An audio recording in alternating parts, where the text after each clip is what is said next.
نن بیا زه تاسو ته رحمان ګل آمنے سامنے مخاطب لیکن زه دا یو خبره کومه چې د دې عمران خان نه مخکې د نواز شریف حکومت او د پیپل پارټۍ حکومت تیر شو بیا ورکې د عمران خان صاحب حکومت راغی خلک د غریبانو تباه و برباد که په 2021 کې چې کم دی دا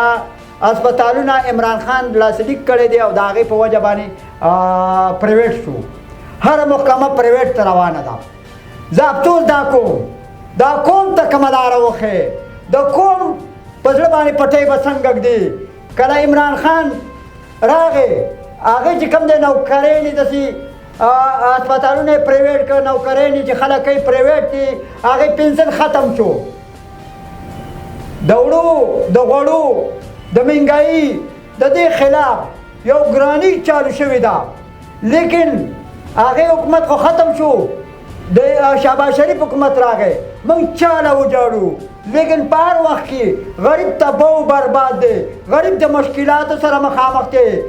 زه شهباز شریف صاحب عمران خان صاحب تاسو ته دا خبره کوم او بلاول بټو صاحب تاسو دا یو خبره واورئ کوم ته په زړه باندې پټۍ څنګه لګوئ کم یو راشي وایي قرض اتارو ملک سوارو کله وایي بابا ته یې زیروټو کا کله وایي چې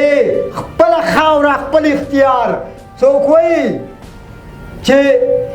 موږ دا ټول حکومتونه په موږ باندې ناپیس شو لیکن زه افسوس دا کوم دې خلکو له کومه لار وښیې کوم یو چې راشي وایي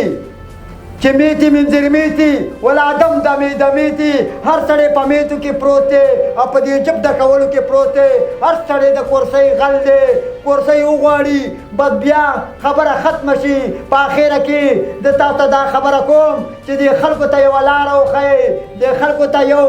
حالات وښیئ چې په دوشن د دې غریبو عوامو بچوي او زه اخره کې دا مطالبه کوم چې ګراني خو تاسو راوستې ده د اسمان سره خبرې کوي خو لیکن دې خلکو ته تاسو په ډاګه کوي چې موږ ته غل کم یو دی او زموږ غل موږ ته معلوم شي که هغه عمران خان دی او که هغه نواز شریف دی او که هغه زرداري دی او که هغه سپنګیار ولی خان دی چې موږ ته په ډاګه شي افسوس دا کوو چې تاسو دا پټې خبرې مه تېروئ خو غریب خپل اعتماد کې والی او د ګرانۍ دا بحرین زموږ د ملک نه ختم کوي